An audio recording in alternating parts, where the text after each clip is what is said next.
You're unaligning in the head. Stop making your head higher. Oh, okay. Don't. Do you have to be higher No, than me? we're at the same level. I don't have to be higher than you. I just want to be at the same So level. It's your pointy hat. patriarchy. Patri. Hey, how's that? It's a very. I did see you share the that tour announcement. I was like, oh, that's pretty good actually. I know. Boyz II Men, Salt and Pepper, and Velvet DeVoe. That's pretty banging. Oh no. What? Hope someone.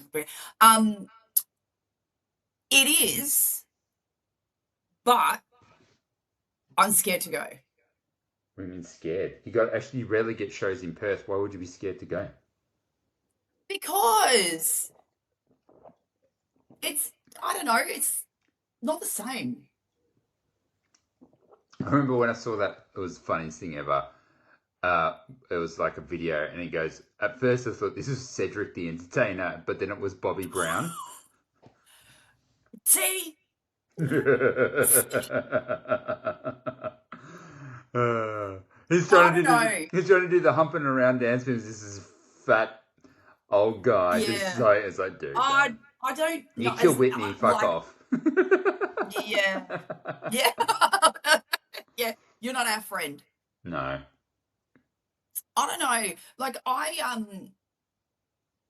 think I understand why ticket Mm. prices are I didn't even priced check the way they are. how much are the tickets? I haven't even looked because Oh, you ticket just said prices these days. Well, it's not going to be like 50, $60, is it? dude, that should if that's $200, that's a bargain.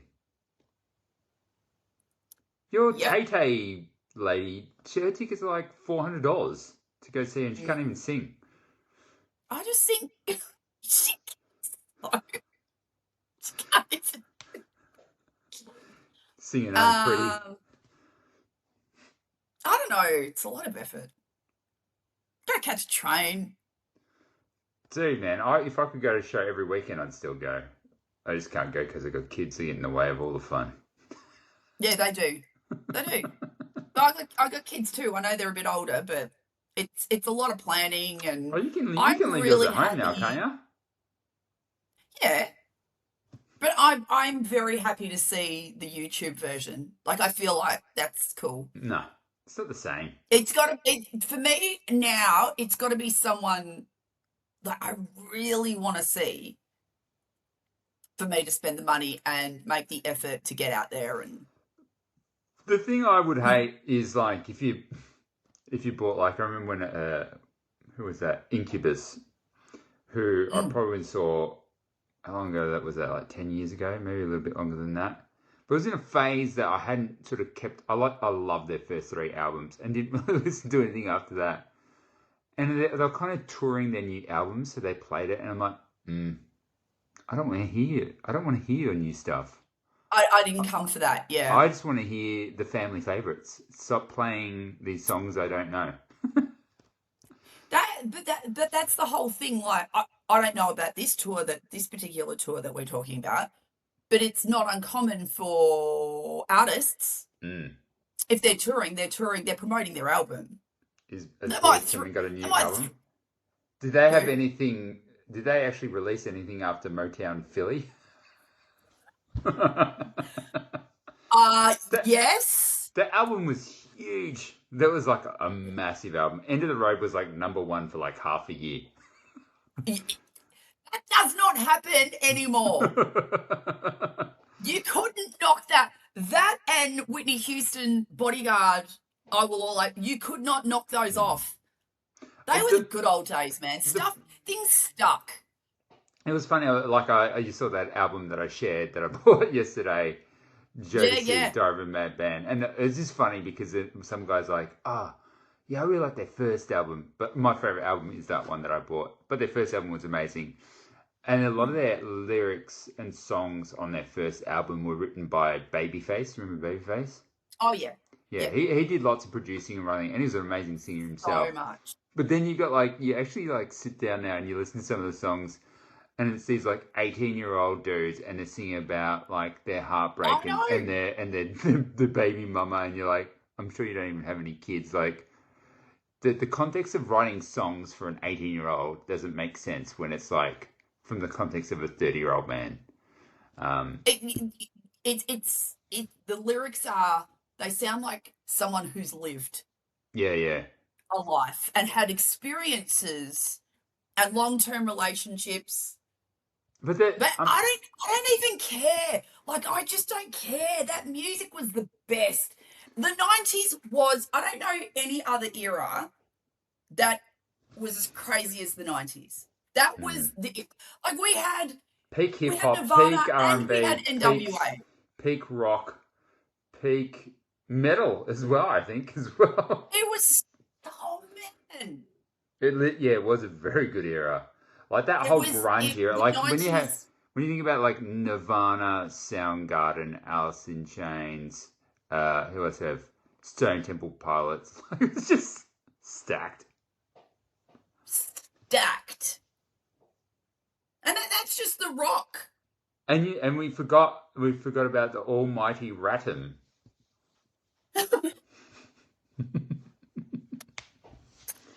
No, the 90s was very good.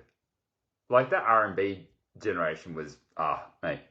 It's like when people go like, "Oh yeah, old school R&B," and I'm like, "Oh yeah, you're talking about that you're talking about It was you're talking about happening at the same time. you're talking about this It was Motown stuff, happening. right? Motown, old school R&B." And it's like, no, the stuff you used to listen to when you were a kid in the 90s. I had some guy the other day like cranking in his Commodore, and he was cranking some song by Biggie Smalls, and I'm just like, I Yeah, remember, yeah, I yeah. remember doing that 30 years ago.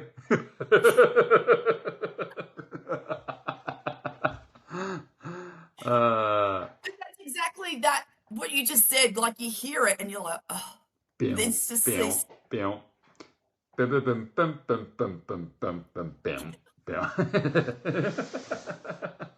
I miss it. Yeah, it was a good era. We're old though. Just a reminder. I don't care. Like, I don't know. It Isn't it is. I weird? think it's true what they say about getting older. Like, I don't know.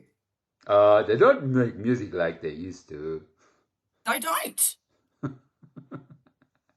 No, They don't. that is legitimately a true statement. I think it's the first time where you can be like, I'm not even sure that's even music. Yeah. Like, I totally, completely respect that sounds evolve. Of Hmm. course they're going to, especially in the digital age. It's unavoidable. But then I have a lot of respect for artists that perhaps blend the two. Like, they're not, I mean, it does me, I'm not picky. I'm here for everything. I don't need, well, we've said it a million times, I don't need one style. I'd go crazy if I was listening to one style of music. Hmm. But I actually think it's quite clever. Like, for example, someone like Labyrinth is able to blend The like mood. electronic sounds with instruments. It's not just all one or all the other. I think it's like so Did you say cool. Labyrinth? Like the movie? What's the Labyrinth? You wash your mouth out with soap. Who's Labyrinth? Not the movie. You're not talking about the movie. You're talking about an No, artist. I'm talking about the recording artist. Never heard of them. Oh, get into it. What kind of Get music into is him. that? You'll love him. Is it like? So good. Is it like the band that I recently got into, and I was like, oh, this music's so good, and I'm like, oh, it's old. It was is it M83? M83. They I got that don't song Midnight Run. Oh, listen to that song. When I heard that, know. Yeah. yeah, it's like one of those songs where the chorus is just the music. There's no singing, but the chorus is like banging. It's like that's bam Okay. bam I'll have bam to listen bam to it. bam bam bam bam bam bam. That's the chord. That chord is the chorus. Do you know what I'm learning at the moment?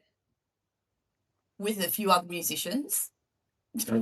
Speaking of just like, oh my gosh, yeah, it was a great band. Down on the Corner by Credence.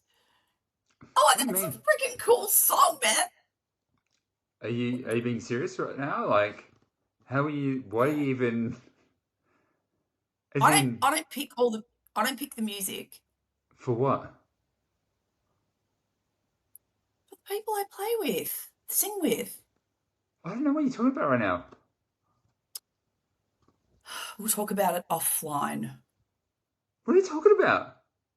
What? The band I'm singing with. Are you singing in a band? Are you? Yes. I didn't know that. I knew you were singing. I didn't know you were singing in a band. Well, I am now. Oh, yeah. We're doing covers. Yeah. Are you gonna sing for us? You can sing for us, aren't you? That means. On the podcast? No. Ah, you gotta show your work. Maybe one day. What do you mean? Are you like? I've never heard you sing, ever. Well, because I started singing properly over here. Mm. That's why I haven't seen me I don't sing. think I've even heard you just like randomly sing, like to music when it's on. You haven't been like, yeah. Like I don't think I've ever. Oh, come on, Jason. Of No, course you have. You've. no, I Yeah, can't. well, I you mean, do have a very bad memory then. no.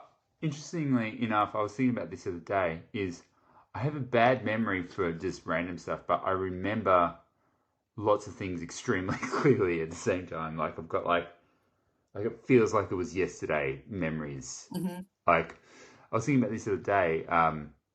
When I used to go over to Andrew's house. When this is Mm. when I didn't really know him, and I just remember Oh, um talking to him, but I remember I'd be like, I want to go talk to his sister because his sister's cute. So I would go. she's I, pretty. She was so pretty. I remember just like these fond memories of just like Is it sit, Natalie? Kathy Kathy. just Kathy. sitting in her Yeah. bedroom, and I was just like, I just have these fond memories of sitting there and talking to her. But that's all I can remember. That specific memory. I don't know why. I can tell you right now what that is. What was that? You know how you said you've got like a crap memory, but then there are certain things that's just really strong. Yeah. You'll remember things that are meaningful to you. You will remember things that impacted you in some way. So If what you're something, saying is your singing never impacted me. well, there's that, number one, and number two, we were probably drunk. So Mm. you wouldn't remember anyway. I really don't miss getting drunk, if I'm being honest with you. I have not had a drink in about 8 weeks. It's, Well done. hey, for me, the longest I went was 8 months. Mm. I went 8 months without drinking. How are you just It was great. taking a break at the moment? Just you gonna drink on your birthday? I mean, I will, but I don't even know that I would be able to process it. Like, You don't want to spew on I'd your probably birthday, have mate. one or two, and that would be it, because my brain just sort of doesn't crave it anymore. And I have got a gripe with. I don't judge people who drink, just like I don't like. But like I hate there's this paradox I've been thinking about for a long time. There's this real. How do I put it? Have we spoken about this? Let me double check. I'll talk about it anyway.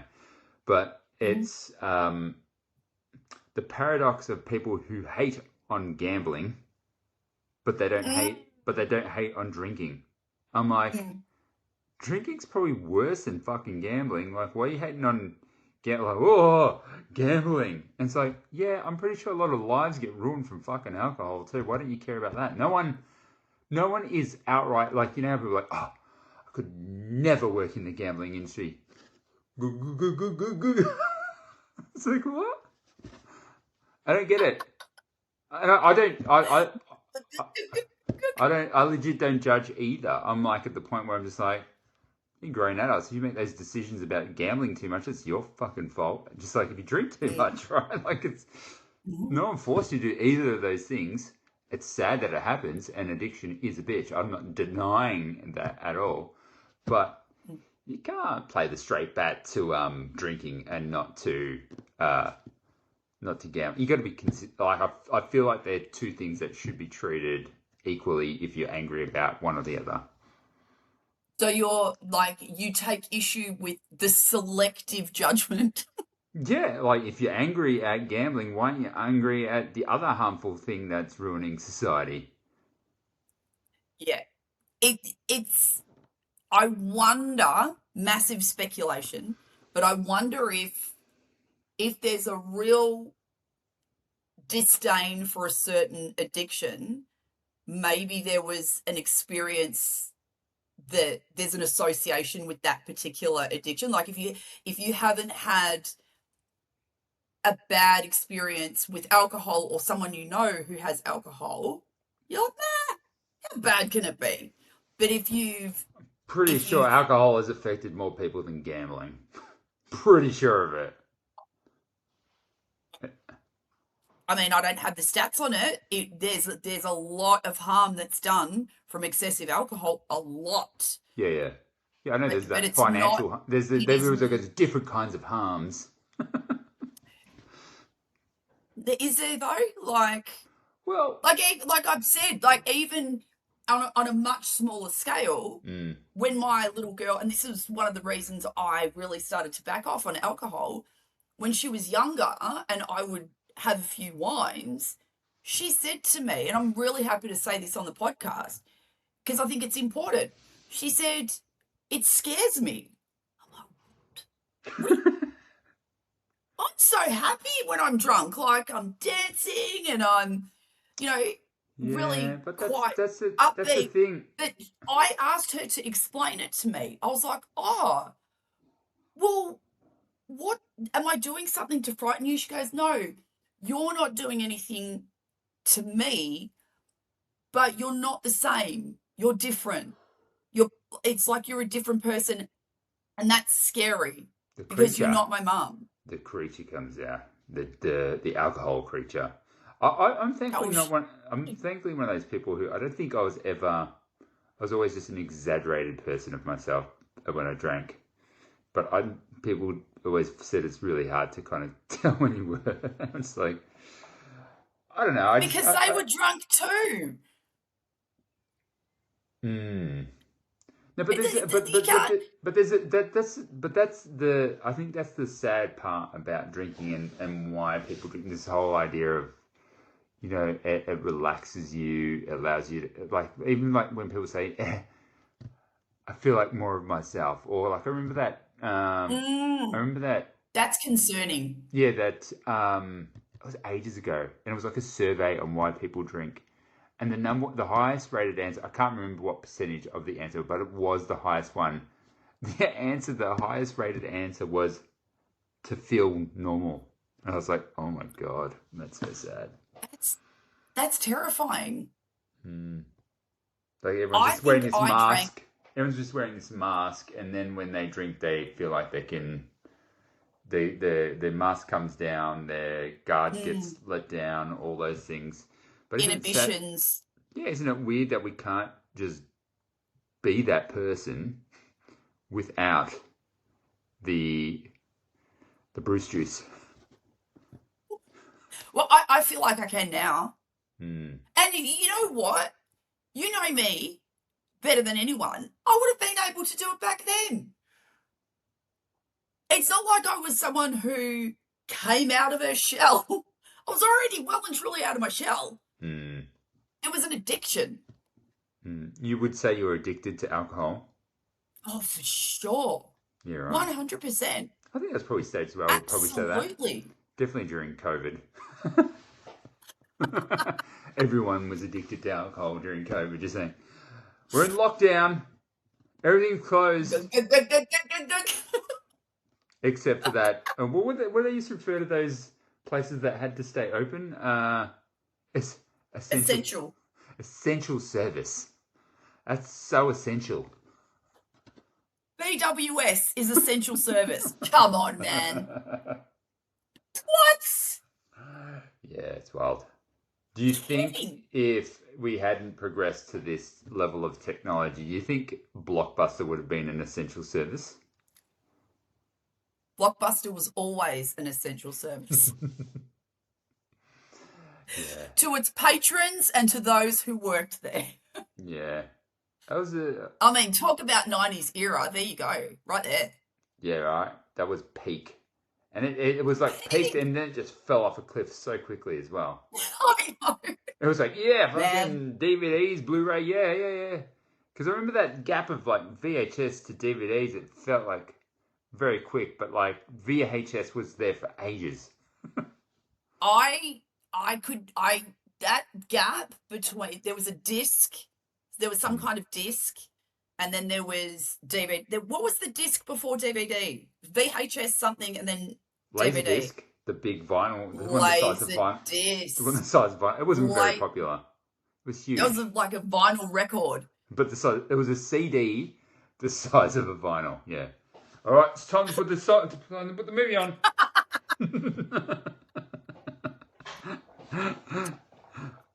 What are we watching today? I I don't know.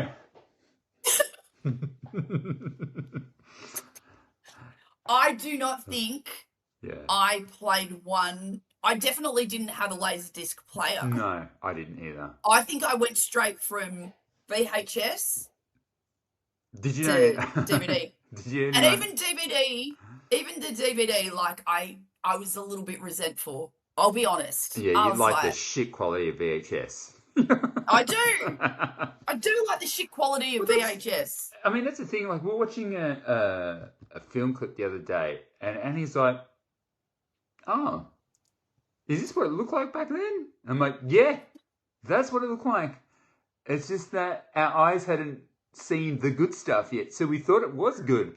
So even when you look at, I mean, like games when games started getting good in like the late '90s to early 2000s, the graphics were like getting a little bit better, and you're like, "Whoa, this almost looks realistic." And then you get back and you're like, "God, this is garbage." Molly Bell and I watched Toy Story 2 today. Quality? We No turn it good? on, credits start rolling. She goes, animation wasn't so great back then.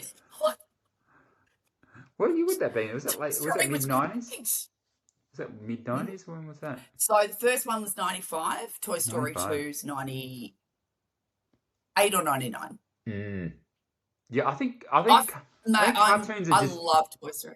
animations are just like past that point where the quality of an animation is better than real. It's just like it's animated, but the quality is just so good. Like it's so polished that you're like, it's too much. It's too much. It's too. Thank you. It's too much. I don't like it. I want it to be a little bit. I want it to be fiction. Mm. I don't want it to be so. And there's a lot of at the moment with the rise of AI. There are so many ads, whether it's on Instagram, whether it's on YouTube. Those those ads in between, whatever, and they are clearly AI ads. And I'm like, I don't like it. AI ads. I don't find it relatable. I can tell that the audio is that little bit robotic. I can tell that the faces and stuff are just so, Perfect. it's not natural. Some people I'm, might think I'm, we're I'm not here AI. for it. I don't, huh? Some people might think we're AI. Well, Perfection. Look at these. Not a wrinkle in sight. look at those Mauritians. They're using a filter. Beauty. I did see a No, friend we're I not. did see a friend the other day, and I'm like, a bit too hard on the filter. You don't look like that. I'm not going to say who, but Now I'm dying to know. I'm an instant. I'm like, too much. Too much. Beauty. Jay, I don't want to look like whatever it's cool to look like. Mm. I don't want to. Because the thing is, Jason, I don't look like that anyway. I saw that photo that you sent that you posted the other day when I was in the Jason mask and you were the Madonna, and I'm like, God, Yeah, you looked really young in there. yeah, yeah. I'm like, she's young. You look young. And then I was doing the math. I'm like, What was actually, that? you weren't even that young. You were like 26 or 27. Yeah, probably. Yeah. Yeah, I was because Matt was at that party. He dressed up as Darth Vader. Um, What party yeah, so was I would have that? been like 27. So I look old now. You don't look Whatever. old. You look all right for your age. I Not actually a don't care if day I over don't. 48.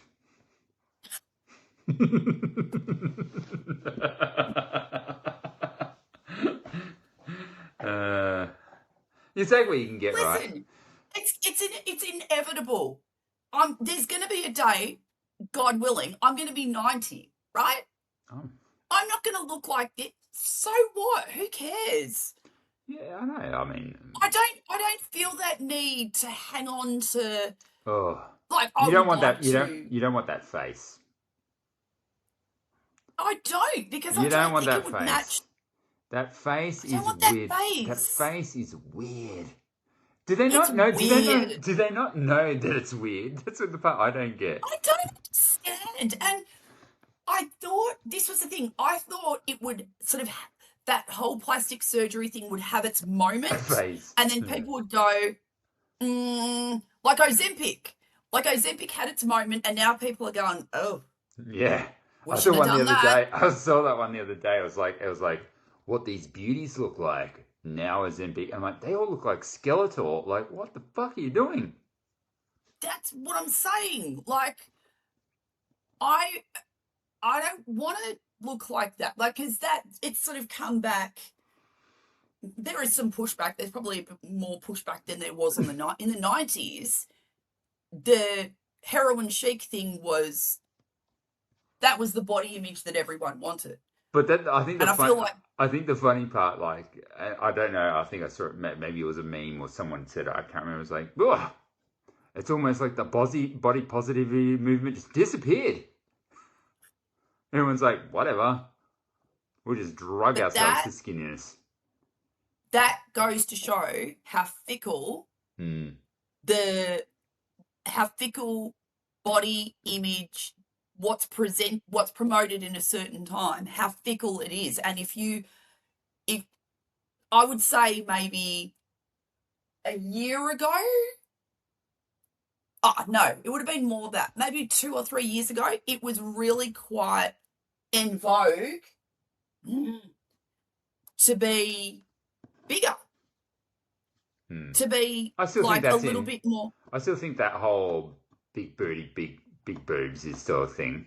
But there's like a combination of there's that, and then there's the extremely gaunt Ozempic look as well. But like, I just don't get it. Like, people are This is just what so. I'm saying. It's exhausting. Like, who cares? I know. I'm not saying I'm going to walk around not showered for 6 days. I'm not saying that, but I'm just saying, Four like, days. I What's your don't, limit? not within a day. I have 2 showers a day. Oh, that's too much. That is way too But much. no, it's not. You must have eczema or What's something your from them. limit? What's your limit? I go 2 days. Gross. Why? Okay. Like, did you not see that report that came out recently about washing your kids too often as well is very bad? They should only get 2 to 3 showers or baths a week. I did hear that when my kids were little and I did not comply. Yeah, I did hear that though, yeah. but they got bathed every day. Hmm. My kids don't. My kids have like every other day. But your kids go to the beach a lot, right? Not at the You moment, guys go to the oh. but it's fine. They're You do fine. you. Don't. This is all in the spirit of what I'm saying. Who Hmm. cares? Yeah. You overwash your children, no worries. You overwash yourself 2 times a day. I remember finding out about that guy. I remember finding this out, and I was like, "This cannot be true." But he was like, man, every time I take a shit, I need to have a shower. I'm like, that's weird. Just get a bidet or something, man. Come You've on. told me that before. Yeah. Yeah. I was like, yeah, hopefully you don't take 3 shits a day because that's going to get awkward. It's a lot of showers. Yeah. I ever told you how I have a problem in doing twos in public? I just can't. I'm like, no, I'm just cold with that. No, neither can I. Just like, I can't. but you got to Nah. sit down to pee as well. Like, I just don't want to sit in some communal seat. No. Like, it's just a weird concept when you think about it. Like, 150 random men on their bare ass cheeks sitting on a. Oh, Nah. makes me ill. Just That's thinking flat. when you conceptualize it, like there's been another 120 men's butt cheeks. Hiding. There's been 120 other men's naked asses sitting on that chair today. I'm not even sure. I just told you. I'm not sure. I shower twice a day. I'm going to go and sit on that? Nah. No. Do you have dermatitis or eczema or something?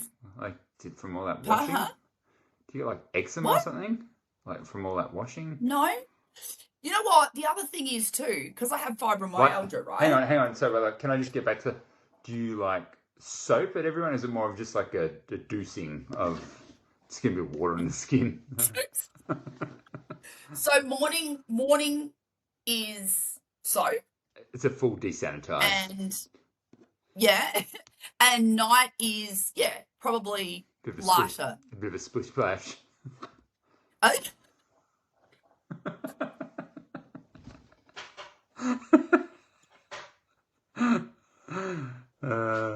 It's like a lighter lather.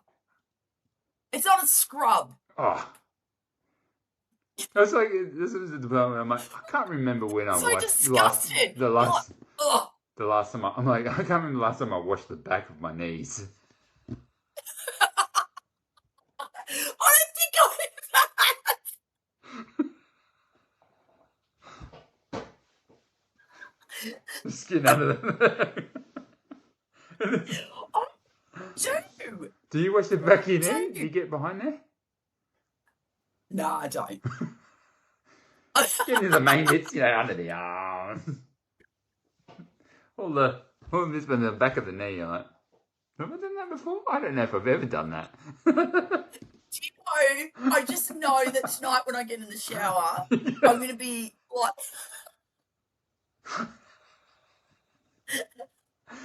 Do you wash the back of your knees? That is like a great topic in itself.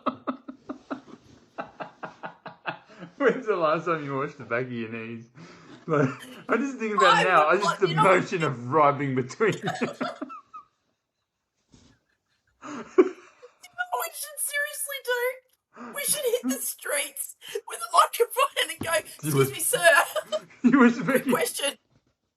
The last time you watched it, and then people will be like, I don't remember taking that action ever. Now that you ask, you might do that. No, I don't. Like, it's very common to do the full leg lather, right? But like, you never. Yes. I don't think you do like a full like scoop behind like the knee. I've never done a scoop behind. Oh, I think we've discovered something now. The unwashed back of the knee.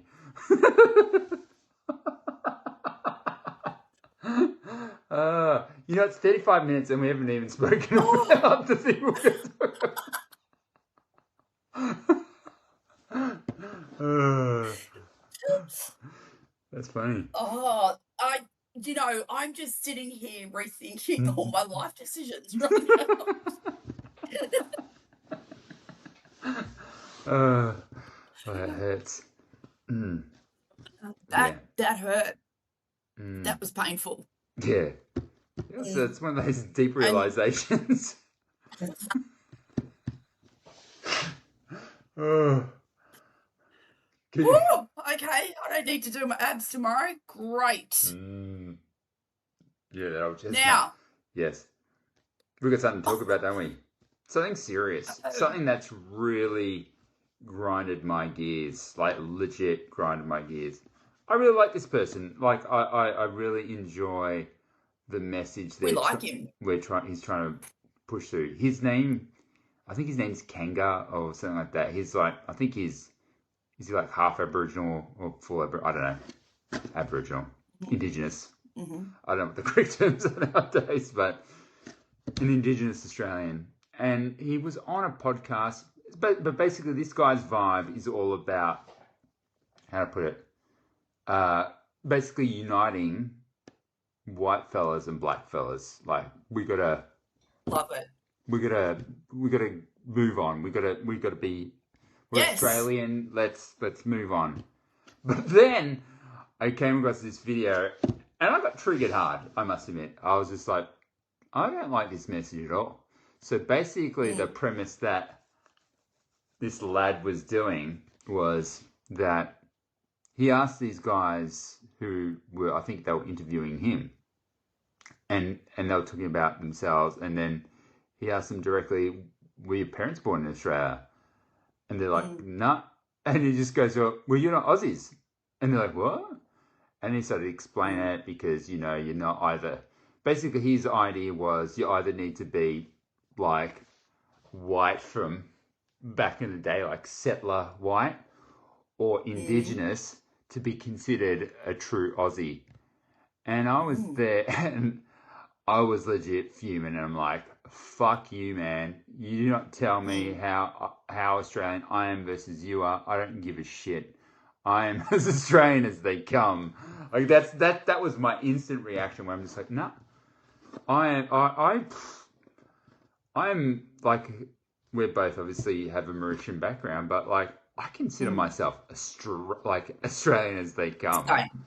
Like, Same. you know, if someone asked me on the street, I wouldn't say Mauritian. I'd be like, I'm Australian, and then and they're like, but what is that? You know, you don't. Where you from? Yes. That old question. Yes.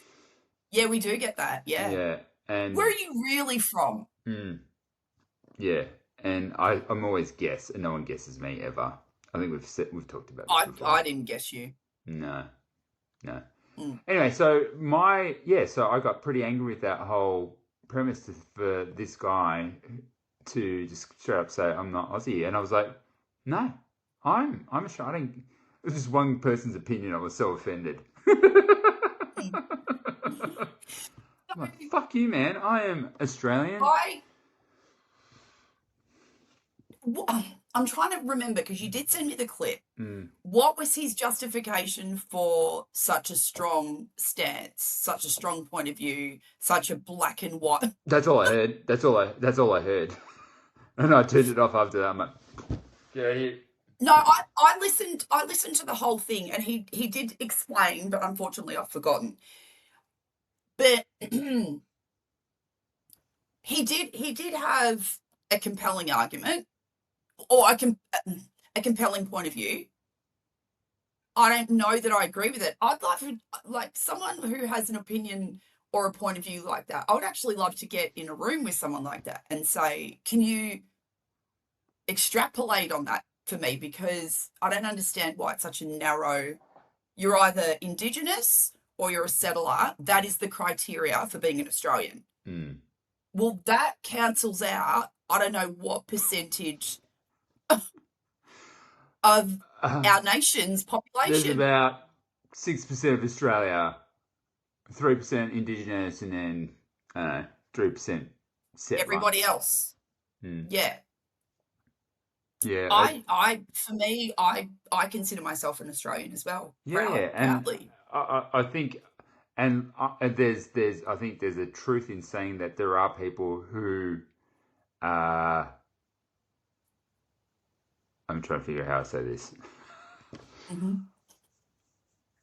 But there are people who come to Australia and don't consider themselves Australian. Like, they take all the things that Australia is great for and have a lack of gratitude for the things that they have, and almost like disrespect it, like, and You know, and Oh, I don't get that as well. Like, well, if you don't like, I'm gonna say it. If you don't like it that much, you know what you can do. You can go. yes. Like, I You don't don't understand. have to be You don't here. have to be here. You don't have to. No one's forcing you to be here. So, and exactly, what are you complaining about? Like, I don't get it. I think for me, with that sort of people that migrate to Australia and Mm, have that kind of attitude, for me, I find that triggering because I know what my parents, what your parents, you, other people's, not even just Mauritians. I've got other friends. I've got Greek friends. I've got um, lots of different European friends. Okay, and the parents all those came. people. They Yeah, the parents European, we'll Yeah, say, yeah. right? Asian parents came here and they worked their asses off. Mm, They work so hard. mm. And some cultures came here and they were like doctors and professors in their country, and they come here and they have accepted work, employment at a much lower Yeah, their qualification qualifications not level accepted here. than what they Yeah. were. But they're doing it. Mm, But they're still doing it. And mm. I have like just enormous respect for that. And so what I'm saying is like I get a little bit triggered when we're talking about individuals, and we're not talking about any specific race. We're talking about any individual that comes to a country and is so Yeah. willing Anyway. to benefit of the privilege, but then has a problem with it. What? Yeah, it doesn't make any sense at all, What? doesn't it? None. And I just can't get over how people flippantly call out how racist Australia is, and I'm just like, what are you talking about? Like, legitimately, what are you talking about? Like, it makes no sense to me at all. I'm like, have you been to, like, I don't know, India? It's got like a caste Oh, system. yeah. Like, you know what I mean? Like, Yes. that's racism. I don't know what Mauritius is like now, Yeah. but I tell you, back in my dad's day, I'm sure I've said it on the podcast before. My dad was told by his grandma, by his family, Hmm. to, to not go out into the sun. He had to, like, on a sunny day, every day is sunny in Mauritius, he had to sit under a tree. I've told you that wedding story uh, about my dad's uncles, right? Have I told you that story? I'm sure you go tell it. Yeah. So like I think our culture is steeped in pretty much racism, like because it's such a culturally diverse nation. Like it's a melting pot of cultures, black, white, you know. So we're talking about Mauritius here. Yeah, yeah, Mauritius, right? Yeah, So, and my yeah. dad's uncle's generation were people born in the 20s, maybe 10s, 20s, 1910s, 1920s. Mhm. And, you know, I think one of them was getting married. And again, to put this in perspective, in my dad's family, again, he's a family of five brothers, the full rainbow of colour. My dad's in the middle. You got the Yes. black and you got the white. And he's Yeah, brown. yeah. That was my grandma's. My grandma was one of nine, and that was my grandma. Yeah, Like full yeah, rainbow. yeah. Yeah, yeah. Full rainbow. And that was likewise with his dad's family. His dad was a lighter guy, but he had an uncle who was dark and an uncle who was white. Now the uh, the white brother was getting married. He was a young guy, didn't have much money, so he asked his black brother if he could borrow his suit to get married. And of course, being his brother, he said, oh, of course, no problems. You can borrow my suit, Mm, the black brother said. And mm. then the white brother did invite him to his wedding because he's black. And I'm just like, fuck, man, that is the most racist shit I've ever heard. And it was your own brother. I'm like, holy crap. And then people call out racism now, and it's like, that was a dude doing it to his own brother. Own brother. and you're going to be like, oh, someone said something that's racist. I'm like, no, that is not racism. That is someone being mean or misunderstand what. That is brutal. Yeah, right. I remember when my That dad is told me that story, I was brutal. like, that is the weirdest fucking thing I've ever heard. That makes me want to cry. Like, Mm. that is, you know how we were talking about in our culture when we go back epigenetically, there's a lot of self-hatred Mm. uh, in our community. Not across the board, but it exists. I mean, that's an example right there. Mm. It's like you don't want to advertise the fact that your brother is darker He probably to had, the family. he probably had nothing against him, but yeah, it was that perception of in a wider group that you have dark family members. Like it was almost like an embarrassment thing. Yeah. Mm. Well, that's what I'm saying about my dad standing under a tree. Little kid wasn't allowed to go play. Yeah. And he's light. He's light skin brown, my dad. My dad's lighter than my mum. Yeah, yeah. My dad's like your colouring. Mm. It's sad, man. Poor kid. Doesn't that make you like, oh... Oh man, he was a mean old man too, the black guy. Like he was probably scarred for that for Oh, life. maybe that was the reason why. Yeah. He's a piece of shit. Or we'll just pretend it's because he's mean, but really, it's because he's black. But yeah, like even like learning about like historical stuff, like it wasn't till late, like I legit found out about why my dad really came to Australia. It's like because you never really ask these questions because you don't think about these things when you're like growing up, and then I was like, I remember like It's your dad. It's just your dad. yeah, but like I was like, because I kind of like after a while, I was like, fuck yeah, my dad was like, what, 22 or something like that when he came to Australia on a boat. Yeah. Without any, like, you didn't have the internet, probably didn't even have pamphlets. It was like, oh, I'm going to go on this boat, travel for like 7 days, and then land at some country that I have no idea what it's like, and then start a life. And then start a life. Yeah. Like, so just even contextualizing that, I was like, God, it was so hard moving to northern New South Wales. I miss my family. You've got the internet. You went there by plane. Like different. So it did take like 7 days. Yeah, I think it's something like for the OGs to get here. The Queen Elizabeth. I call it a boat. It was a ship, but it's funny to call it a boat. So. Oh, well, you've got to call it a boat. They're off the boaters. But my parents call it the boat. They don't call it a ship. Butter.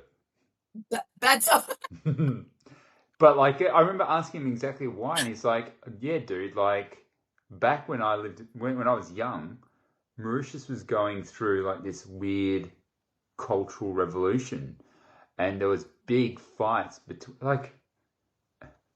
I hate to be the person to point this out, but there was big fights because of the Islamic uprising, and they were out there killing motherfuckers, and he had a few of his friends who were killed, and he's like, I don't want to live here anymore, so he left. He's like, I don't want to be part of this anymore, and he left, and he escaped. Did he meet your mum here?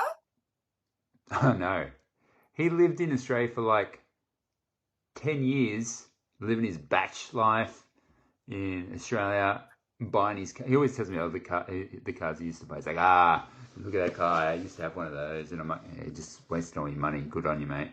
But he lived in like Australia for 10 years, something, or 8 or 9 years maybe.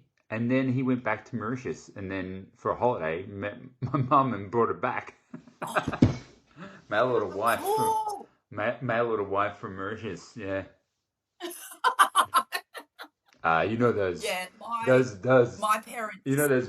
those white ladies that don't cook and clean for you. That's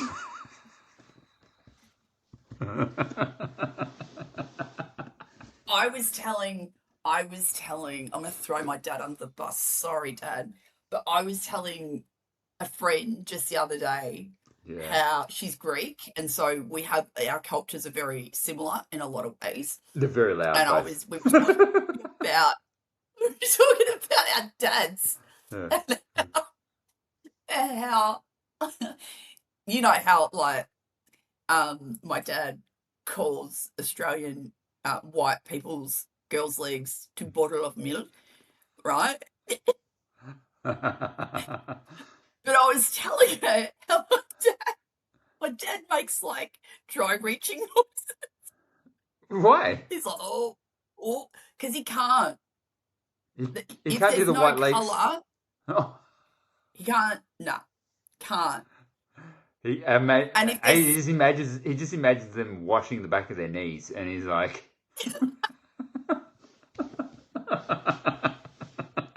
ugh, yuck. he can't, man. He can't with Yeah, I remember when no I used to be like that. hint I can't believe I'm gonna say this of out loud. flavour. Do you remember when I used to have like this bizarre? I'm past it now, but this bizarre. I don't want to call it a phobia, but like I just felt awkward around redheaded people. I remember you could. I don't know if this is still active for you, but you could not with feet. Oh no, yeah, I don't like feet. You had a phobia. You could not. Like you needed us to wear socks. I'm not that bad anymore. I'm not that bad, but like No, probably because you've had kids I'm and desensitized. You know, age kind of yeah. got me past it. It's like balloons. I used to be really sensitive around balloons, but not anymore. Why? Did you not know that? Balloons? Oh, No? dude, you my friend. Um, What, when you were, what, 5? no, way into my adulthood. Still now, What? I still get like a level of anxiety around balloons. Like I just like, Is it the fear of them popping? I don't know what it is. I just don't like them. And then, did I tell you that Balloon story? trauma. No, it's called globophobia. Until the internet, I thought I was a weirdo, and then I searched it up. I'm like, oh, there are other people like me. Sweet. And I met another guy who was like No. that the other day. I was like, oh yeah, high five, fucking weirdos together. But the funniest thing last year, it's coming up again. We've got our work conference on at the end of this month, actually. And last year we had it, and there was this really good motivational speaker. What was his name? I can't remember. I can't remember his name. Anyway, he tells this great motivational stories. Yeah, blah blah blah, and he's like, okay, now we're going to do an activity. And I'm like, oh, activity? What are you talking about? He's like, see Balloons. that bag that's been in the middle of your table all this time. He's like, open it up and pour it out. He pours it out, and it's like fucking balloons. It's like heaps, and it's a room full of like 120 people. And it's like, now blow them up, and we're gonna play the biggest game of keepy uppy. I'm like, fuck, I am out of here. I'm not hanging around for this shit. This is stupid. I'm out. And then I took this video of me, like I was in the back corner just recording it. These people just going, and I'm like, nah. Couldn't do it. Too much, man. Nah. Okay, that's fine. I know it's fine. You do enough. You don't have to tell me. You do enough in life, Jason. To You're go. allowed to. You are allowed to opt out of keepy uppy. It was unrequired, I must admit. I'm like, I was thinking, oh, Yeah. look at all that. What was the point? I was just like, I don't know, some motivational thing. Or like you had me at hello, and then you lost me at the balloons. So was it like team building or something? Yeah, it's like a team conference, like a work conference. So yeah, I didn't Who like knew? that. Yeah, who knows? Nobody knows what people are afraid of. So next on the agenda. And did we close it off? Did we? This, Did we? I know what we're talking about now. It's a very polarizing topic. What you're about to talk about? The Australian flag. Yeah, one of the weirdest things ever. I was happy to hear that my kids sing the national anthem at school. I was like, oh, that's good. I'm happy to hear that. Yeah, yeah. So what's your view on the Australian flag? How do you feel about it? It's the Australian flag. like, like I find it. Sorry, you go. I'm fine with it as long as there is acknowledgement for the First Nation flag as well, which I think this country does really well. I think, but Why? I don't think there's any reason to get rid of it. Why the First Nations flag though? Well, It's not. It's just a made up flag from the 70s. It's not like a. It's a flag that was just. extrapolate on that. It's a flag that got made up in the 70s through a competition to represent the. It's not like a. Like I've got no problem with the Aboriginal flag, but I just. It's. I think we should be under one flag. I don't see the need for Right. the. I've got no problem with it. I'm not going to go, oh, the Aboriginal flag, but I'm just like, we as people, like, we're not going to go out. The way I would put it is like, when the Socceroos out there play, it's like, you're going to bring out the Australia flag and the Indigenous flag. That makes no sense. It doesn't represent our country. It represents the Indigenous people. I think the Indigenous people should I have like it. I like the both. I do. Why? I feel good about that. I don't know. I just like it. I just feel like it's an acknowledgement. Makes you feel good. Makes you feel virtuous. Maybe. Oh, But what I don't It's your understand, public display of virtue. I get it. Yeah. why isn't there a third flag that's yellow and green? That's my confusion. Do you know where that I comes don't- from? Again, let me just say so it's clear. I have absolutely no problem with the Indigenous flag. I actually like the Indigenous flag, but it's got its time. So much better than the. It's got It's better.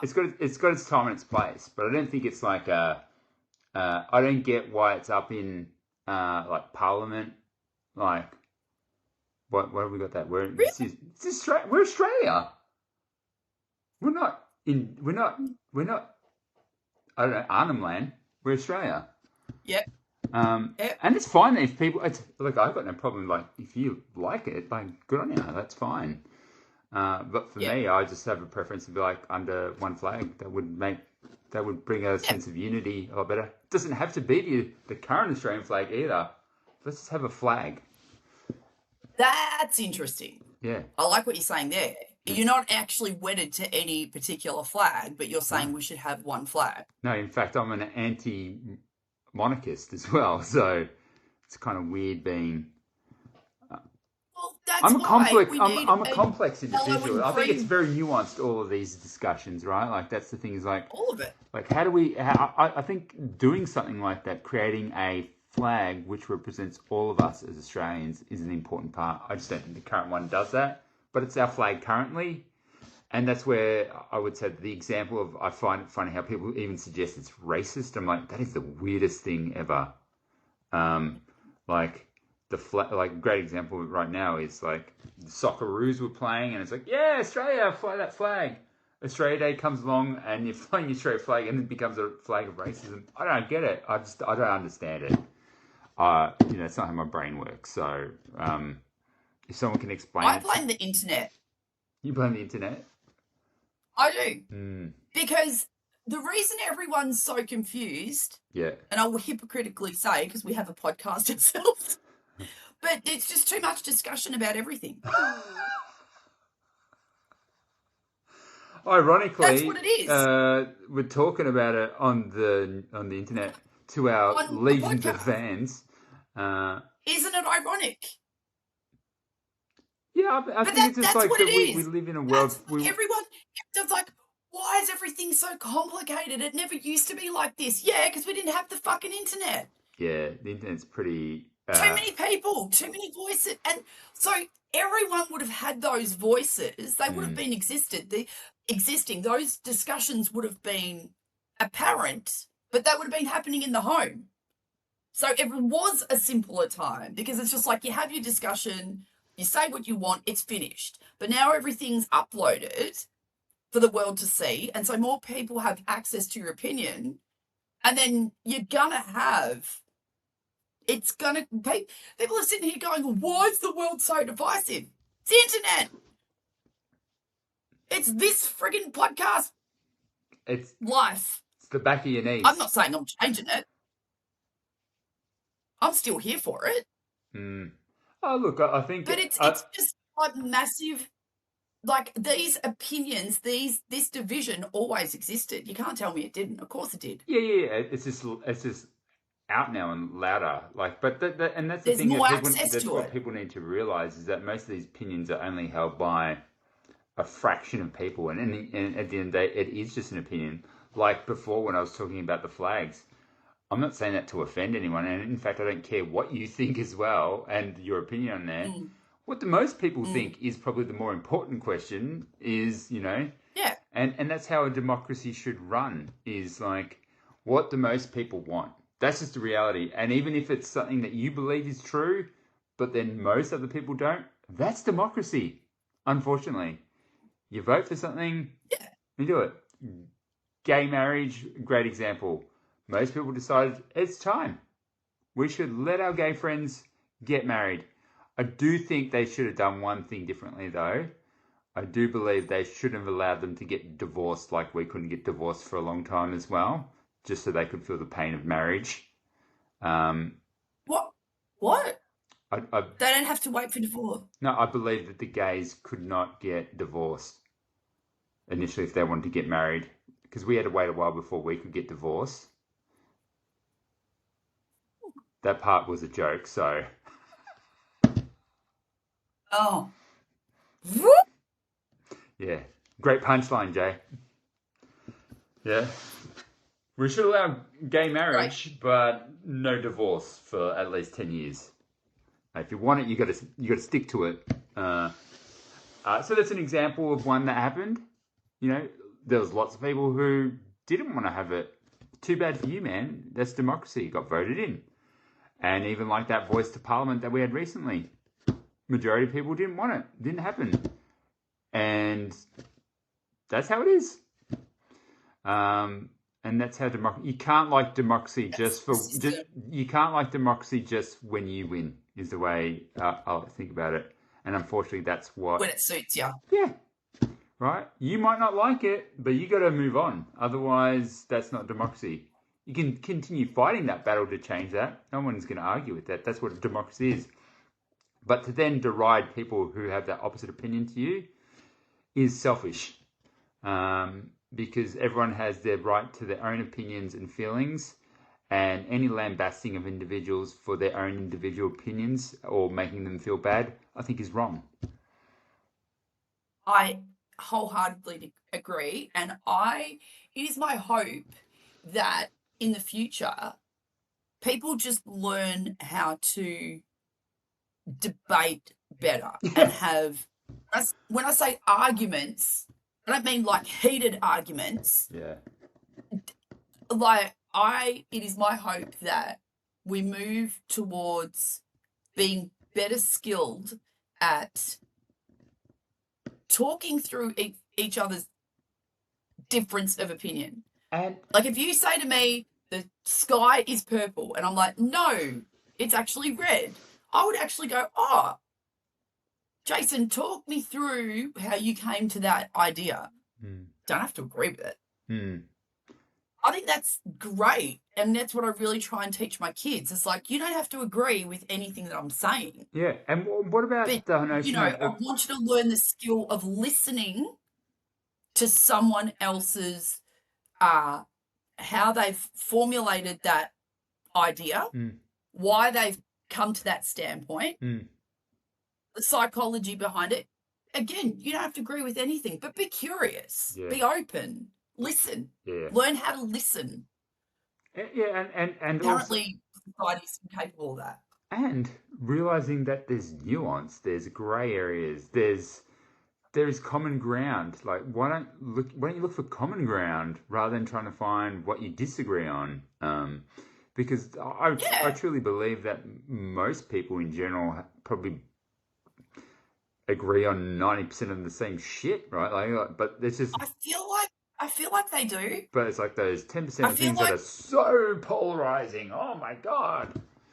That they would just be but like, oh, even then, like you're saying common ground. Like, say for example, I'm a Christian, and there's, I don't know, someone who is a Buddhist, hmm. right? I don't feel like we need to achieve common ground, but that doesn't mean I have to dislike that person. That's But ridiculous. you already do have common ground. What do you mean? Your common ground is that you have a deep-rooted faith in something. The faith might be different, but Oh, I thought you meant like you have to kind of come to an agreement in the middle no, of that's not what I bit of mean. mine, bit of No. the. Oh, I just okay. mean a common Okay. ground. Like, that's a great example of it. Like, right, you might have different religious beliefs, but the common ground is that you believe that people should have their right to have their own individual beliefs, right? The belief is different. That's common ground. What? So I'm not gonna. And if this person is an incredible person, what? I'm not gonna be friends with them. Mm. I mean, it's What? just like all the stuff that's happening now. Politically, It's I weird. find it the most bizarre thing where someone, like a great example of it right now in Australia, I think it's hilarious, is the rise of One Nation and Pauline Hanson. Like, I find that to be the Mm. funniest thing to happen in politics in Australia. That this woman who has been scolded for 30 years just just gone in Re- like 2 years. yeah. Like, went from like a minnow, like 5% popularity across Australia, to like legitimately being the most popular party in Australia now. Currently, it is the most popular party. One Nation has in the polls is higher than Labor Party and double that of the Liberal Party. Legit. So I don't follow Yeah. politics. So can you give me a soundbite of why this exponential rise in her favour? Yeah, I would say it's pretty simple. I think it's Yeah. there was a tipping point, is the way I would put it, where for many years, and the information era, I would say, there's a combination of many things going on where for many years people only probably realised that it was either you vote for the Labor Party or the Liberal Party. Yes, there's a little bit in the Greens, a couple of independents and stuff like that. But I think people were starting to just, the penny dropped, like that most of these major parties, Liberal or Labor Party, they're one and the same thing. And, they're not really making our lives any better. Like, the way I put it is like, the stat I always come back to, and it still drives me insane. In 2006, Australia basically had no debt. No debt. Our population was around 17 million, and that's when John Howard came out of government. That's 20 years Mm-hmm. ago. In that 20 years, our national debt is, I don't know if it's crossed over $1 trillion now. Our our um, our population has gone up by probably 50%, 17 million to like 27 million, maybe a bit more than that. So 40, 50%, just say our population has gone up by 40 to 50%. In that same time, that population increase, you assume, it's gone up by 50%. Maybe government spending has gone up by 100%. A little bit higher. We've got inflation, all those things. Government spending in that same time has gone up by 400%. 10 times the amount that the population has gone up. In that time, let me ask you, are many people's lives any better than it was 20 years ago? Is cost of living any I'd say better? they're worse. I'd say Is we're in a worse state. mortgages better? Is housing prices, did that, our incomes in line with all, like, no, everyone. So it's come to a point where there's been enough information about how poorly both of these parties have done for us as a Mm. nation over those time. And here comes Pauline with a message about, like, what we need to do is have, this is how I read her message. People think she's a racist. People think, I don't think that. I think she's got very polarizing views that you know, when she came out with this part recently where she's talked about Australia should be a monoculture, and everyone's like, oh no, we're multicultural. Oh, look at, if we were monoculture, we wouldn't have like these brown boys playing in our soccer team. But that's not what she was saying. She's legit saying Australia as a nation, we should have one culture. We should be Australian. Many races is fine, but ultimately we should be Australian, which we are great examples of that, right? Like, we're from a Mauritian family, but we're Australian. We have our families assimilated into Australia, and people even use that word assimilation as a bad word. Now I'm like, why? Like, you come to a country, That's crazy. you're supposed to take on what that country's about, right? Why else were you coming? Why else are you coming from another country that you clearly don't like to another country and just being that same person? Doesn't make sense to me. Anyway, so she's talking about, we need to have controlled migration, because migration bring like hundreds of thousands of people when we don't even have enough houses for Australians already. Our roads are crap. The services are just going downhill. So can we start thinking about exactly how we're going to stop this stuff? Think about the everyday Australian and make the everyday Australian's life better. That's basically her message in a nutshell. People will probably argue that, but that's why I think she's resonating. She's just this average lady who talks like normal Australians, whether or not you like it or not. I've always said, independent of what she says, is I admire Pauline Hanson because at least she's honest. Yes. And that resonates. I always say to anyone, it's like the first thing I appreciate in anything is honesty. Even if it hurts my feelings, even if it's something I'm not going to like, I'd rather know the truth than someone waffling some political friggin' mental gymnastics and elaborate shit like just answer the fucking question. You know what I mean? And I think that's, and I think that's why she's resonating. And I think Australia's political system, in my opinion, deserves a real shock to the system. The political elite need to be like, no, you're not in control anymore. The everyday Australian has got an opinion and it matters. And if Pauline Hanson's One Nation needs to be the vehicle for it, wow, that would be so bizarre but so amazing at the same time. Wouldn't that be the orange lady? Oh, that would be incredible, actually. So I've got two questions. My first question is, you did mention that there is a group or an idea out there that assimilation is bad. Yeah. Okay, so my question is, are these the same people that are waving the inclusion flag, and what's the difference between inclusion and assimilation? Well, I don't know. Exactly, because it's the same thing, is it not? If you are so gung-ho, if you are such a person who believes in inclusion, right? And then you've got people that are actually... Who doesn't believe in inclusion, though? I think it's a fake narrative. Like, there's no one who's like, I'm anti-inclusion. No, but I'm saying there is a very trendy way. Inclusion has just become the buzzword of 2025 and 2026, right? Yeah, it's a strong derivative of it's a strong derivative of left-leaning woke language, is the way I would put it. Yeah. Okay, cool.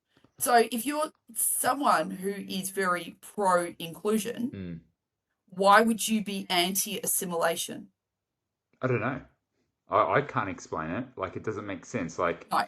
All I think is of assimilation is, yes, no one's saying that you can't, like, I'm, how do I put this? I'm Aussie as fuck, but I'm also Mauritian as fuck as well. Like, right? Like, I love all... Why can't both be true? Yeah, I know.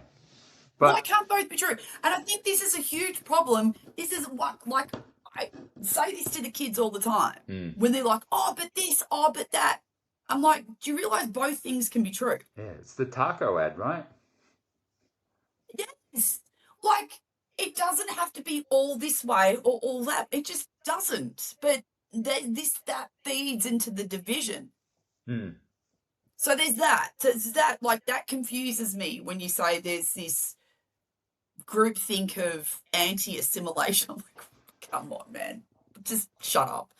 The second thing is when you said the spending's gone up by 400%. Yeah.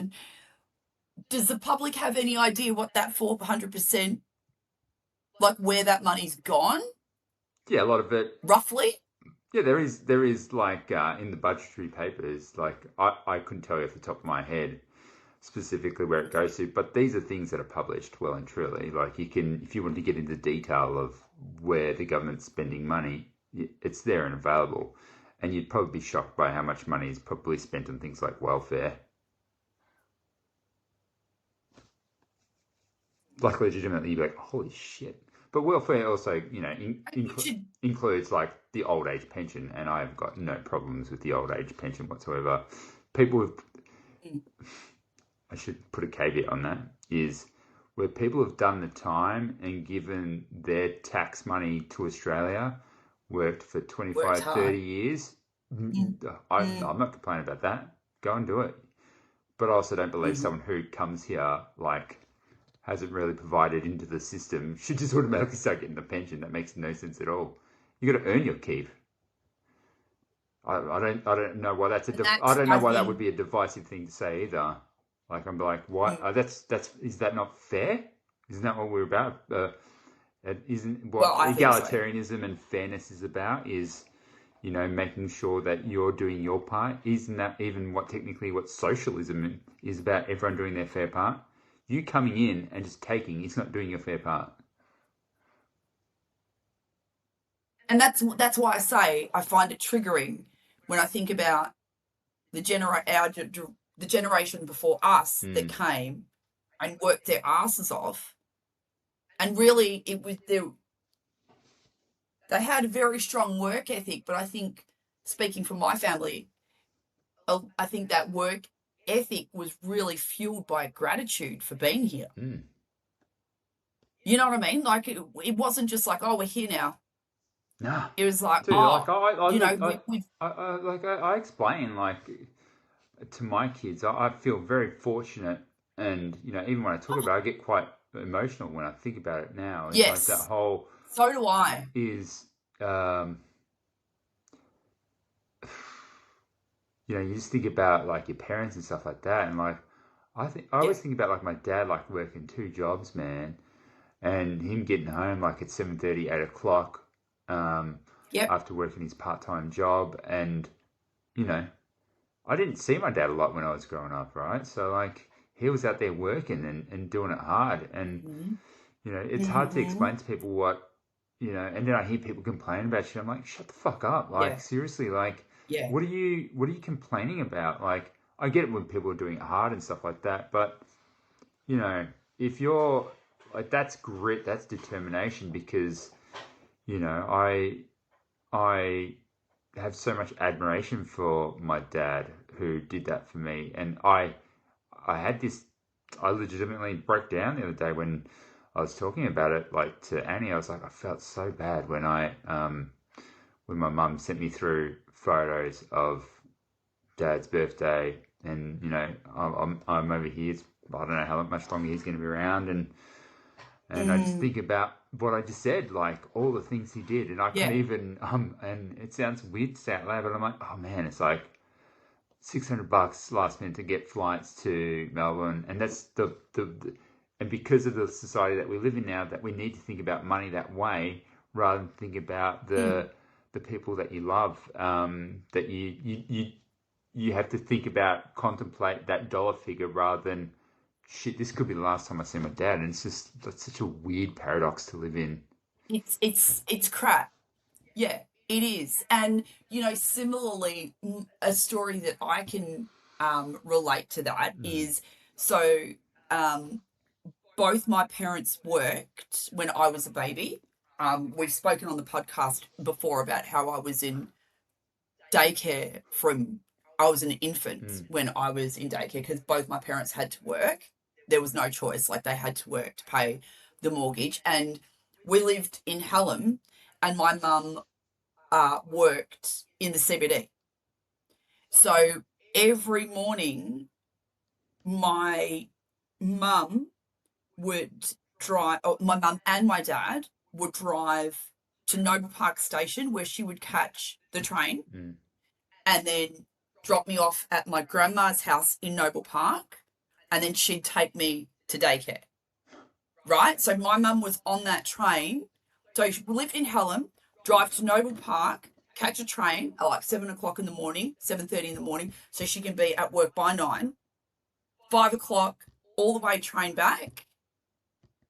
So she would catch a train at 5. I remember being freezing. I tell my mum now, I remember being freezing cold. Like, so it would be like 6:30, almost 7 when we'd get her at the end of the day. And I remember mum coming into the passenger seat and that cold coming in with her. I remember that sort of, that sort of like, oof, that cold that came with her. And she did that 5 days a week. So it wasn't even just like one trip to work. It wasn't even like she just worked full time, which is huge for any woman raising a family, right? Like the train ride in, the train ride back, the drop off between me and my grandma's daycare, all of that. Plus, she got shit at work for being a working mother. Yeah, right. So not only did she go through that every day, how times but have changed. she got like explicit racism because she had to pay the bills. And it does, you're right. It makes you emotional. It's like, fuck. Ironically, they're a different breed. Ironically, it's funny that your mum used to get shit because she was a working mum, but now it's the other way around, where stay-at-home mums are the ones who get copping flack because they're not going to work. Yeah. What a fucking weird world we live in. That's what I'm saying. Everything is so fickle. And that's why you have to, I like that you and I are the type of people to go, is there another way to do this, whatever it is? And let's explore that way of doing it, because the XYZ cookie cutter doesn't work for us. And our choices aren't even that like radical. No, I don't think anything that I think is pretty radical. That's the thing. It's like, I'm just like, does that make sense? I don't really understand that. And I think even the fact that we live in a world where people fear having a thought about things, like as in, am I allowed to think that? And that's weird. Like I think it's all about maliciousness and intent, right? Like if you're meaning to be a piece of shit, that's bad. Don't do that. But if someone's just like, this is what I think because this is what I know and this is my opinion on it, and this is what works for me and my family, what's the problem? What is the problem? I don't know. I think you and I are very comfortable. We feel very comfortable in that space to go, no, this is what we're doing.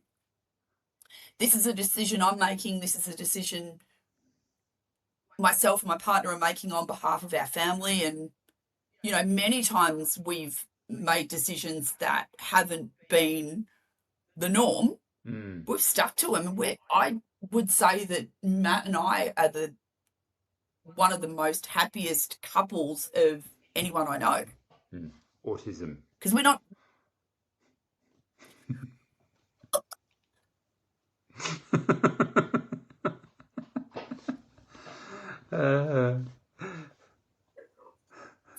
Helps. It helps.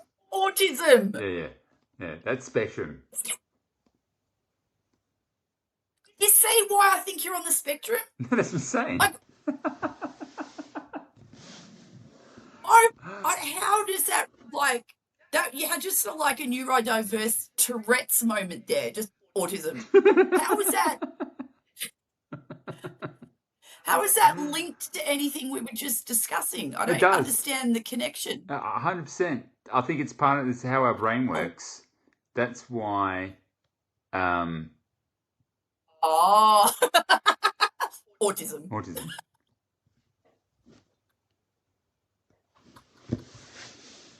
So just so everyone's not clear, I have this suspecting feeling that I am on the spectrum. It's taken me a while to get there, and I'm just like, oh yeah, that's why I think like this. Like I'm not. I would like to tell the listeners that I do not suspect anything. I believe that Jason is on the spectrum.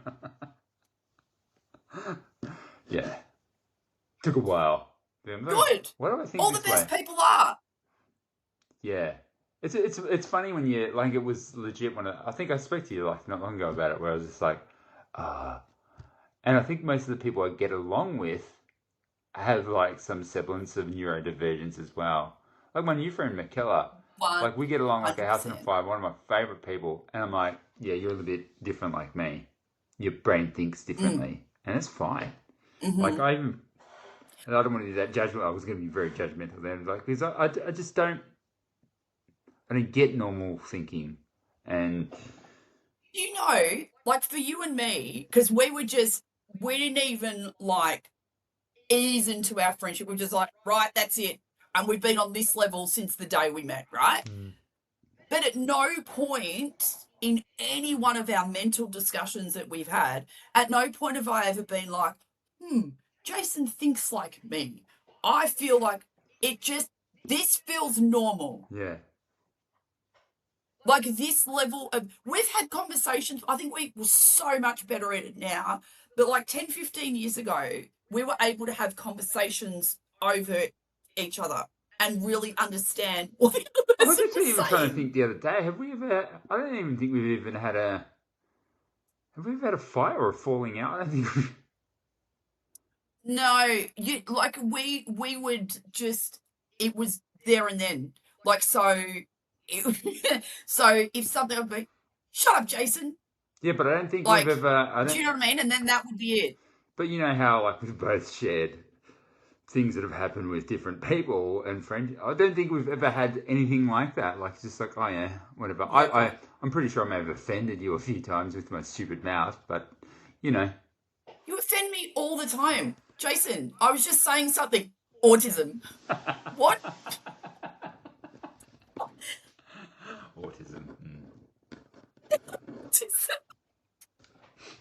Hey, that's nothing to be, that is a privilege. Yeah. That is a badge of honor. If it turns out that you are I didn't. on the spectrum, I did an online test and it was like, yeah, it's a good do you know indication. You might want to get that checked do you out. know I have an assessment. I've been sent for an assessment July 26th. So we have AIDS. a practitioner.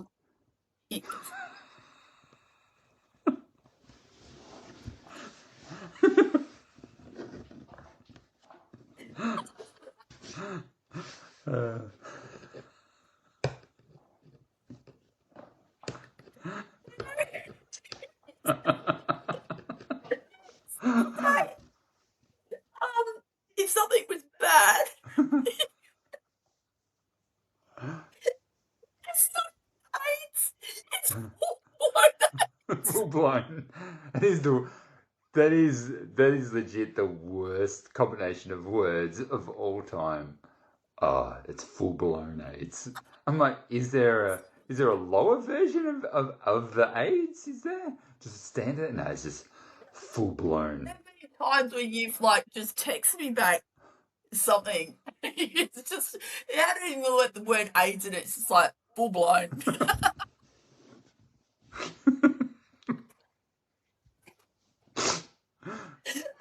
Full blown. That's what we should have called this. Full That's what we blown. should have called this podcast. Actually, No, I'm not getting tested for that. I'm having an assessment. autism. Mm.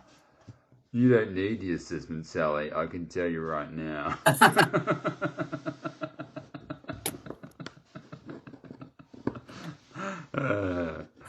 Yeah. Oh shit! Imagine if I am. Well, I'm surprised I've got 3 kids of autism. The laws of deduction would. Well, what do you know? Oh, I'm so surprised. Come from?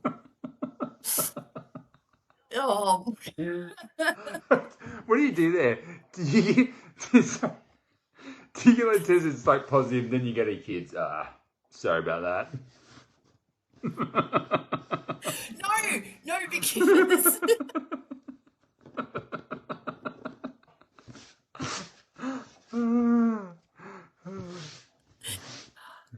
I don't know what my to tell you. kids were all they were all diagnosed very early. So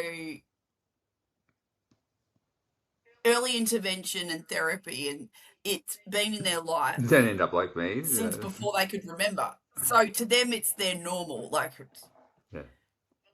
My kids are very, very high functioning. Yeah. And they've got the Extremely. they've got the good parts of it. So, The good bits. They have. They have. They absolutely have. oh. Like you.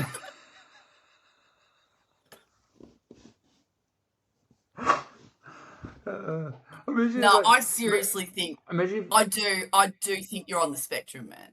I do. Yeah, it's funny. It's like ADHD. I think that's a bit of a no-brainer. Like, yeah, but you are that just one level. It'd be like that. Like when you find out and you're doing your social media announcement to the world. I'd just like to announce to the world that I have autism, and it was like, yeah, like what are you talking about?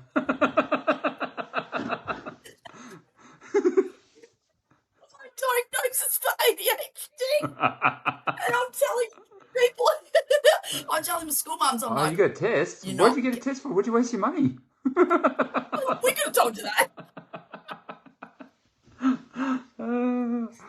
That's I was funny. like, I've actually been tested and it's been confirmed. I do have ADHD, and they're like, yeah. All those projects you keep starting, come on, man.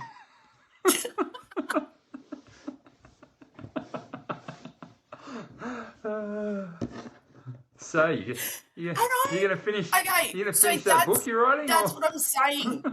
I don't see it. What don't you see? Like, I don't see me like you see me. What are you talking about, man? What I'm saying is, like, everyone was like, yeah, that's not surprising that you have ADHD. Like, some people, it's becoming more, we know more about ADHD. So some people that you would not even think have ADHD exhibit those signs. And now we know, this is how your brain works. But for me, I think people were like, what are you telling us that we didn't know, man? We all knew. I was like, well, no one told me.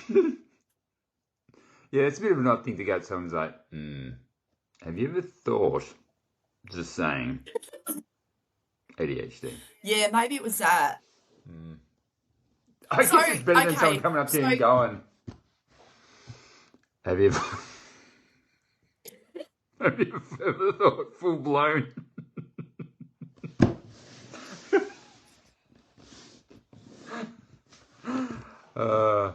Hey, if there's a full-blown ADHD, I've got that. You think there's a full-blown level? Yeah, and I've got it. Yeah. I actually wrote something the other day on LinkedIn. I should share it with you. And I'd love to know what you think about it. Where is Chrome?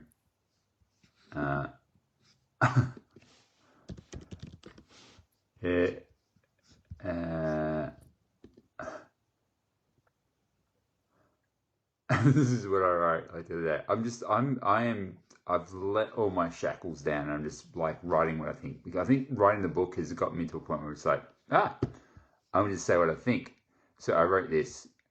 And it goes, I am aggressively average in the very real, very annoying way. I am terribly unstructured. I'm still working on it.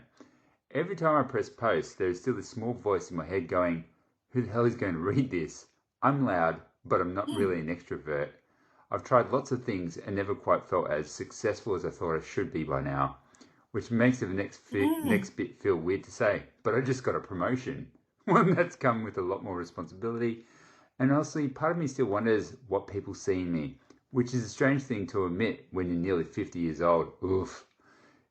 You sort of assume by this age you'll have become one of those fully formed adults who knows exactly what they are doing. Turns out, no. I'm just the weird guy enough. I'm just the guy weird enough to admit it out loud.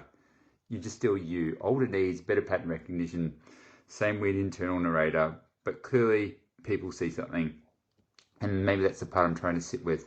Because for a lad from a shitty little town called Doveton, raised by migrant parents from Mauritius, I like to think I've done all right with the opportunity. I'm not perfect. I'm not polished. I'm not some LinkedIn success robot with a ring light and a content calendar, but all right.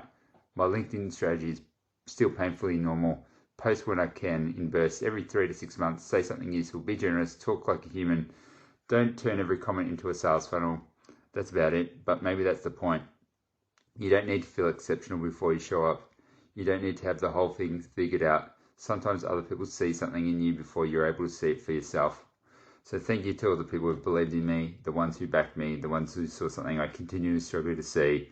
I'm still not sure I fully get it, but I'm trying to accept it. Average is fine, fake is exhausting, and being given a chance is a hell of a thing. Thank you. Still wondering if I should post this, and I did post it.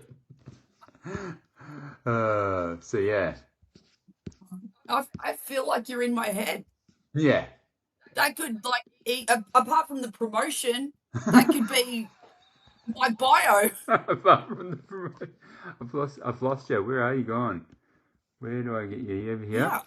There you are. Sorry, I just made my camera go around. So yeah, there was. So I completely understand all of that, and that's why I said earlier in this pod, in this episode, I said I've got to a point where I'm like, I honestly, I'm not just trying to say it to be cool. I actually don't care because it's too tiring to care. Like, I look at my life when we talk about, like, you know, you mentioned you've got this, not you, society pictures this idea that, you know, you're heading towards 50, so you should have achieved this and you should have achieved that and da da da da. Well, I didn't. Yeah, I went to uni and I've got a degree and, you know, I've got some significant employment experience that I've accrued, sure, but I've raised a family and really I'm at the point, and I say this with full honesty, transparency, hand on heart. I mean this. I don't mean this to sound like a wanker. Yeah, right? But I think to myself, I've been with the same man for 23 years and our relationship is golden. Number one. Number two, I got 3 kids that really fucking like me. Like they want to spend time with me. They chat to me. We hang. They actually want, they're freaking 17, 15 and 12 and they still want to hang with me, right? I've got 2 parents that really freaking love me. My grandma, like others, are still around. Was your grandma like in her early 40s when she was taking you to? How old was she? Huh? How old was your grandma when she was looking after you? She would have been like younger than me. Yeah, of course she was. That doesn't even make any sense to me. I'll tell you. 25 plus 19. 44? 45. Yeah. Yeah, wow. But I'm saying, like, the sum of all those things that I just mentioned, it's a jackpot, man. What's better than that? Well, I think you're underplaying that achievement. Your kids are an achievement. Like I think raising a family is such a hard thing, and people probably undercook exactly what that is. And you know, yeah, don't underplay that. I think so. I think so. Like if I'm at my age and I can look in my orbit, look around and go, I've got some solid individuals in my orbit, solid relationships, positive, good, healthy, strong relationships. To me, that's all there is. Mm. What's the point of having all the other shit if you don't have that? To some people, that might not be important too. They might not place as much importance as raising a family or having a long-term relationship, or, that's cool as well. But for me, my interpretation is I freaking killed it. Yeah, I don't actually. I think that's why. I think that's why I'm like, I'm 50 in 2 weeks and I don't care. I'm not going, oh my gosh, I'm going to turn 50. I'm like, bring it. I just had this realization that I really don't have that many close friends at all. Count yourself lucky. Why is that lucky? Do you want that many close? I think it's all right to have like How many close friends do you reckon you've loads of got? acquaintances. Huh? How many close friends do you Close reckon? Yeah, friends? Oh, I've got like 3. Plus Annie, obviously, my wife. yeah, nah, not including partners, because you're very close to your wife and I'm very close to my husband. So let's not include them. And then we've got this acquaintance called Sally. Can't get rid of her. She's freaking hanging around and hanging around. 5? All right. Maybe. In your MySpace top friends.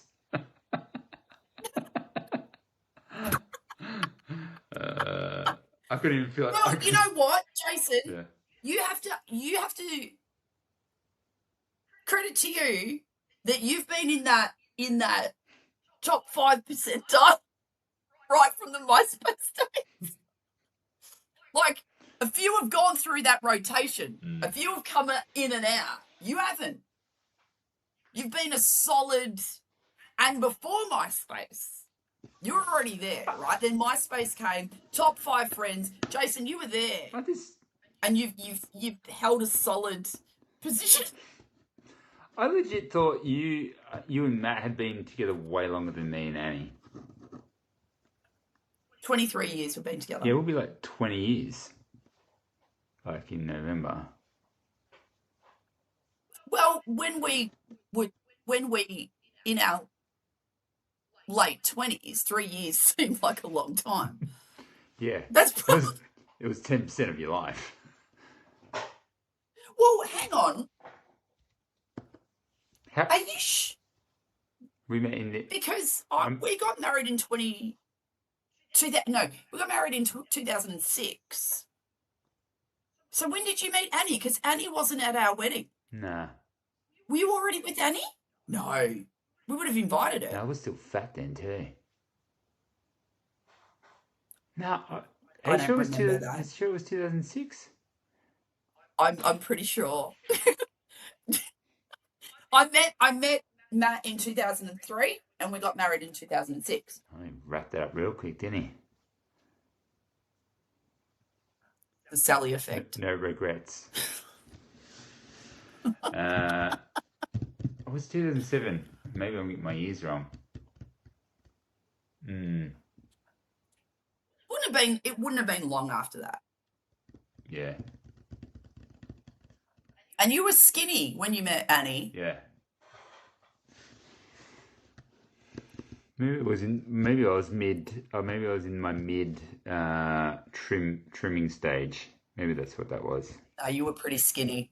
Because I know I remember. No, I'm saying at your wedding. Maybe that's when I was in my transition, my fatzition.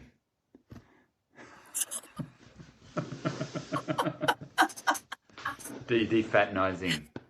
Who cares? You were there. That's all I care about. Yeah. Hombres. I think I should go to bed. It's like 11:30. Oh yeah. What time is it? 11 o'clock over there. Nearly 11:30. Yeah, go to bed.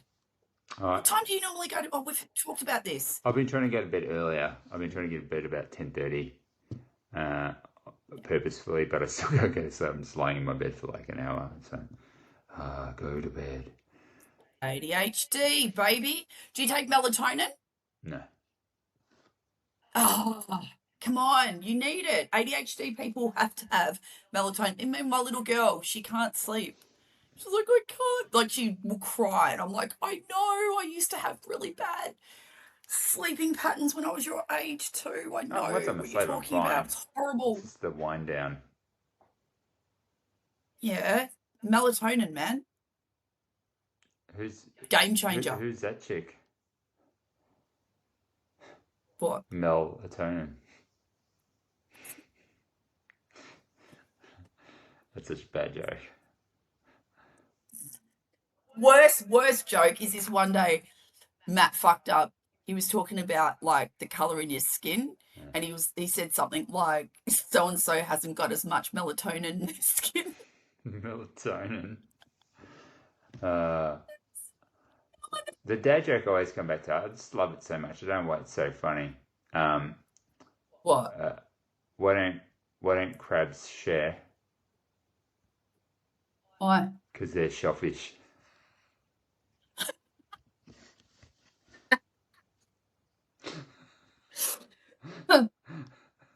Nate's go-to is, what do you call a man with no shins? I don't know. Tony. What? Tony.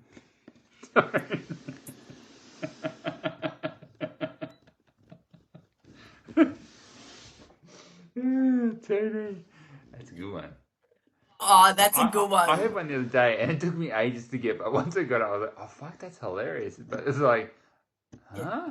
Oh, it was. Do you know that famous socialist Karl Marx? Yeah. Yeah. No one. But unfortunately, no one remembers his famous sister as well, Anya. They always talk about it at the start of a race.